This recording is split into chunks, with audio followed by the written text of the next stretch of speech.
So this is the new Lumix G9 II from Panasonic. Micro Four Thirds is definitely alive and well. With this new photo-centric camera, the Lumix G9 II features a 25.2 megapixel image sensor and a new processing engine. This is also the very first Lumix Micro Four Thirds camera to finally feature hybrid phase detection autofocus with IAF for both human and animals. We've got car and motorcycle detection as well. You can shoot up to 60 frames per second burst speed. That's in AFC mode. It also does 75 frames per second in AFS, as well as pre-burst shooting. The camera also gives us an 8-stop 5-axis in-body image stabilization. We've got a 3.6 million dot OLED EVF and a 1.8 million dot fully articulating monitor. Video support is also very impressive for what they're essentially marketing as a still-centric camera. This camera features 5.8K open gate recording, Vlog gamut video profiles, USB SSD recording capabilities, and you can shoot up to 4K, Cinema 4K at 120p video in 10-bit. Welcome back, everyone. So it has been a while, but we finally have the follow-up to the Panasonic Lumix G9. This is the G9 II. It's going to look a lot like the S5 II in many ways, and we're going to get to that in a second. I want to say a couple words about the G9 in general. About 5 years ago, back in 2018, I did my full review on the Lumix G9. It was a camera that I was very impressed with. A lot of times we think of Panasonic as building more video-centric cameras. You know, we have things like the GH5, the GH5 II, the GH6 now, and then with the S5, and Panasonic has said that they've moved into the video realm in a lot of ways.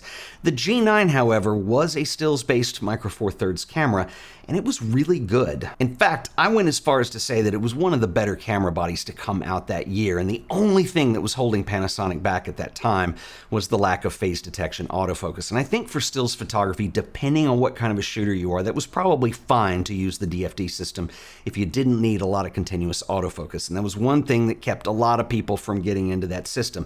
Well, Panasonic have finally broken through that. We now have a hybrid phase detection autofocus system. It is incredible. The original G9 is an outstanding camera, and I think in many ways, considering its age, it still holds up today. Now we have the next incarnation of this, and it's even better. So let's dig down and talk about the G9 II. So at first glance, you're probably going to notice that the G9 II uses pretty much the exact same body as the S5 II. I think this is actually a pretty good decision on Panasonic Lumix behalf. The only difference that you're going to see here is actually in the viewfinder housing. Now, on the S5 II, you're going to see vents that are cut into here. Now, that is a video-centric camera, and the reason behind that is cooling. Now, that is gone on the G9 II. It is a completely sealed-off design, and Panasonic decided to go this way because they wanted a more weather-sealed approach. Since this is mainly a stills camera, they felt that talking with photographers they worked with, they found that more had a desire for weather sealing than they did ventilation. So that is an advantage to this camera for still shooting. If you're familiar with the S5 II, you're going to notice that the layout is very similar. On the top of the camera, on the left-hand side, we have our drive selection mode. On the right-hand side, we've got our mode selection dial, on and off switch, video recording on and off, and the traditional 3-button switches that Panasonic is known for, white balance, ISO, as well as exposure compensation. We've got front and rear dials on the top, and on the back side, the layout is also the same. Now, one of the things that I really love about Panasonic cameras is the way they handle the autofocus selection switch. So you have an outer ring for selecting between single, continuous, or manual focus, and then you have a button in the middle, and this will get you to all of your autofocus options. I think this is a really clean layout. I really love the way Panasonic have so far done phase detection autofocus. It's very simple, it's very straightforward, there's not a lot of menu options to dive into, and it really just works. Now, you do have independent autofocus controls that are customizable in the menus, and they're very simple. You can adjust the autofocus sensitivity for stills, autofocus area switching sensitivity, and the moving subject prediction. And I've found that in general, once you get this set up the way you like it, it's a set it and forget it kind of thing. And I really love that about Lumix, is it never becomes confusing like you see with other camera brands sometimes. Now, a few observations and first impressions with autofocus. I've had this camera for a few weeks now. Generally, when you're testing a new system, you're using some kind of point of comparison in your mind, and I have used a lot of Lumix cameras in the past. There's a lot of things that they offer that I've really enjoyed. Now, you're used to the DFD contrast-based autofocus system. You have little workarounds for things, And I have to say, it is so awesome, and this is night and day difference. This is the autofocus system that should have been in Lumix cameras years ago, and I commend them for finally coming around and putting a phase detection autofocus system in here.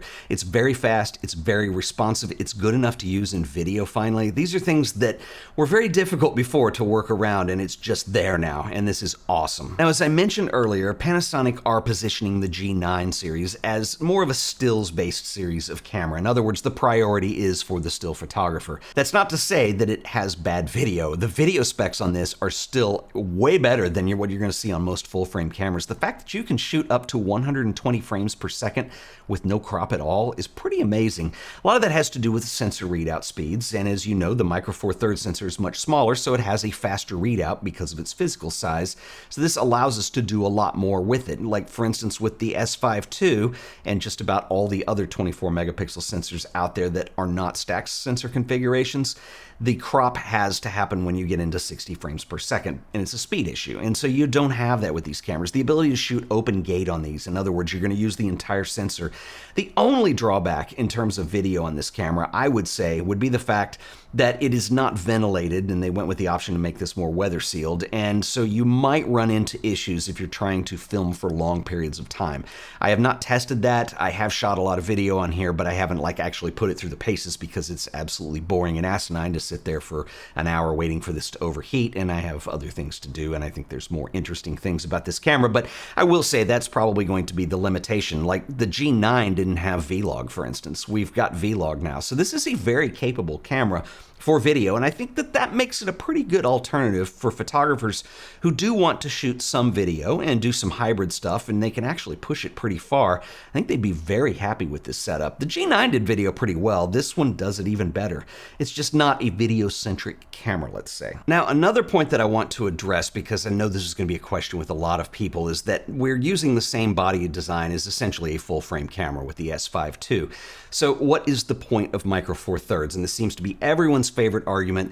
Marketing within the camera industry has told us that full frame is by far the best system for use over the last couple of years, and I make the argument that there still really is a case for Micro Four Thirds, and I'm really happy to see this camera come out.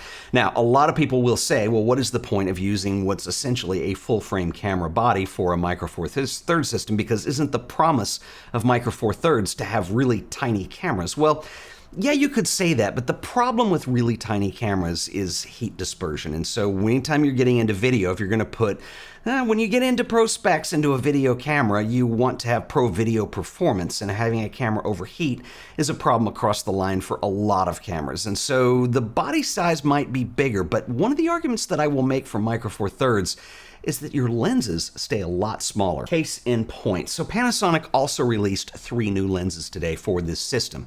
This is the 12 to 35 f2.8, it's a constant aperture, and this is the 35 to 100 millimeter constant aperture f2.8.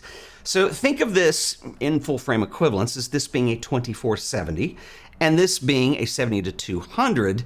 And look at the size. I mean, these are smaller than a full-frame prime. These are really awesome, and they're lightweight. They look incredible. These are redesigns of 2 lenses that have already been in the lineup. Highly recommended. I'll do another video on the lenses as I've had a little more time with the camera. They also released a 100 to 400 millimeter that I'm really excited about.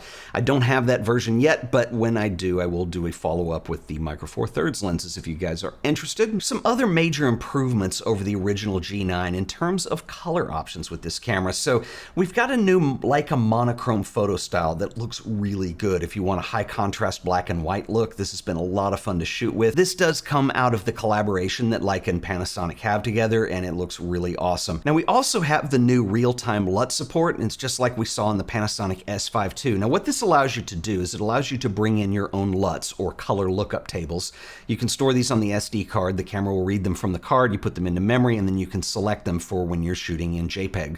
Now, what's really cool about this is for people who don't like to do a lot of editing and post and want to just shoot and have a file they can use, but they want to have some kind of color effect, then you can use your own LUT files. Now, I get a lot of questions because many of you know that I have my two LUT packs, my Kodakified and Fujified, which are Kodak simulations as well as Fuji simulations. These I designed for camera raw, and you can run them in Lightroom or Capture One.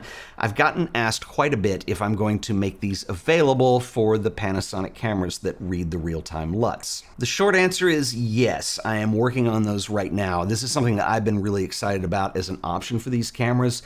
You can shoot in JPEG plus RAW, and you can get the look in the JPEG file, and then of course in RAW you can use presets or edit however you want later, but it gives you a tremendous amount of flexibility. It's taken me a little bit of time to get the LUTs to look just right, but within the next month or so here I will have those available, so subscribe, stay tuned, whatever, and I'll let you know as soon as they're ready. So back to the original G9 for a second, because there's a couple things that I want to point out. As I said, I really like that camera. I think it holds up today. This camera clearly does more. It's got better autofocus. There's a lot of things to love about the G9 II, but there are a few things that unfortunately are gone, and I want to talk about that for a second. So what is now gone from the original G9? So first of all is the viewfinder. Now the viewfinder on the G9 II is awesome, but the one on the original, one thing I really loved about it was you had this great viewfinder and you could actually select the eye point that it would show. So this was great if you wanted a bigger display and you're not wearing glasses and you want to pull it back a little bit. If you are wearing glasses, as someone who wears glasses when they photograph sometimes, that is a big deal to me. It's not a deal breaker on this camera, but I do miss it. One thing I really do miss though is the top level display. That was something that we had on the G9 that was incredible, and it was also backlit. It was one of the best top level displays I've seen on any camera, and of course it's gone now because the ergonomics of the camera have changed, the button layout, the UI, everything has changed, and there is no top level display on here. It does keep the body size down, and in all fairness, the G9 was a pretty big body. It's not a deal breaker for me, but that is something I actually really miss. The G9 also had a front mode switch, which was customizable. I thought this was a great idea in theory. I'll be honest, I didn't use it very much, but it is something that we don't have anymore. And of course, there is the old famous 6K and 8K photo modes that we saw in Panasonic cameras. Panasonic has moved into a new direction, and while I think that the 6K photo mode was a great workaround for high-speed shooting, it wasn't ideal. It basically shot a video clip with a high frame rate on it, and it allowed you to pull a still as a JPEG from that video file. I prefer to shoot everything in RAW, and you just don't need it anymore because these cameras will do, well, this one will do up to 60 frames per second continuous. That's if you're in AFC or autofocus continuous. If you're in AFS and you don't need the fast autofocus, then you can get up to 75 frames per second. So it's really not needed anymore, and these perform just fine, especially when you consider how much we're actually gaining with the G9 II.